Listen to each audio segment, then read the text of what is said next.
Welcome back. I'm Dr. Greg.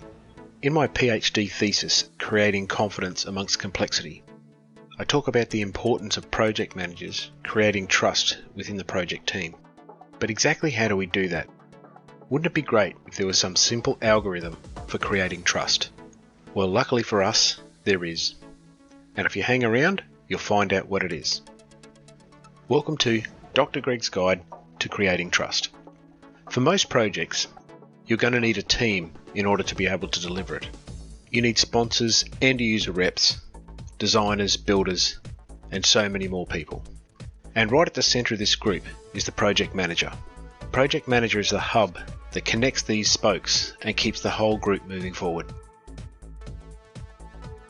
Now, in order to keep this really good group moving effectively, the project manager must be able to build trust with each team member. After all, if you don't have trust, you don't have a team. You just have a group of people who happen to be working on the same thing. Becoming trusted is a learnable skill. There's no magic involved, although there is some art and science to it. Becoming trusted or becoming trustworthy can be developed by applying a very simple algorithm. T equals C plus R plus A minus EC. So let's have a look at the different parts of this algorithm. The first component is T, and you guessed it, it stands for trustworthiness. This is our end goal. It's what we hope to achieve. If we apply the algorithm correctly, then the natural outcome will be an increase in our trustworthiness. To create trust, we need two macro functions. These macro functions are the rational function and the emotional function. Each of these macro functions is comprised of two factors. The rational function has the factors C and R, and the emotional function has the factors A and EC. So let's look at each of these individually. The first macro for our algorithm is the rational function, and within it is C and R. The C stands for competency. For project managers, our competencies are aligned with our mastery of the technical skills needed to do our job. Can we plan, monitor, and control a project so that we can achieve the desired outcome within the specified parameters? In simple terms, how well can you actually do the job? Next we have the R, and it stands for reliability.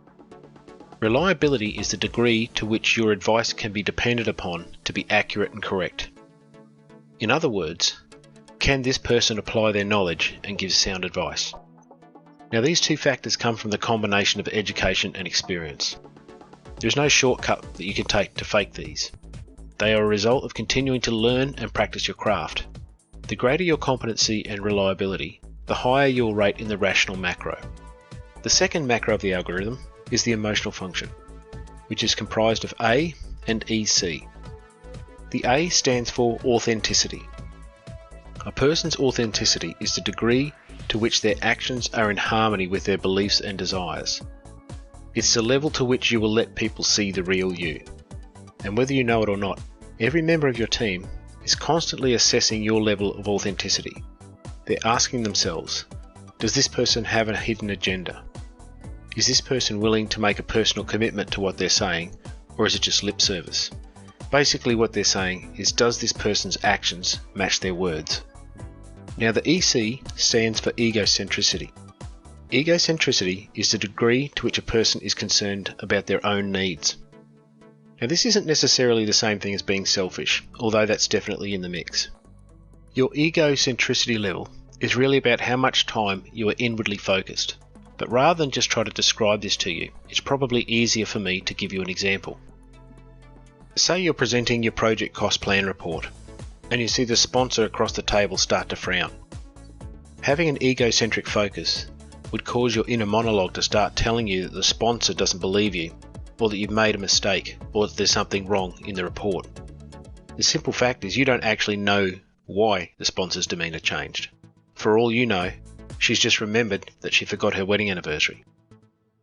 But an egocentric focus immediately makes you the centre of what's just happened. And this can make us do some strange things, ranging from overcompensating through to becoming defensive, and in the worst cases, even becoming aggressive. Now, the last thing you'll notice about the egocentricity is that the EC is the only one with a minus operand. And this is because it's the one factor in the algorithm that has the potential to negate all the positive components. Even if you're the most competent, reliable, and authentic person in the world, no one will trust you if they think you're only in it for yourself or what you can get out of the relationship. If you're completely focused outwardly on your project and your relationship with the team, then your EC factor will be 0. There's nothing that detracts from your trustworthiness. But if you're completely focused inward and on what you can get from the relationship, then your EC factor will be so high that it results in a trust factor of 0. So if you only take one key message from this video, let it be this: the more you focus on you, the less your team will trust you. This has been another presentation from Enso Consulting. If you enjoyed this video, please subscribe to my channel by logging into YouTube through your Google account and then hitting the subscribe button and notification bell. Before we go, I wanted to acknowledge the work of Meister, Green and Galford and their book The Trusted Advisor, which gave me a lot of insight and ideas for today's presentation. I'm Dr. Greg. Thanks for your time, and I'll see you again soon.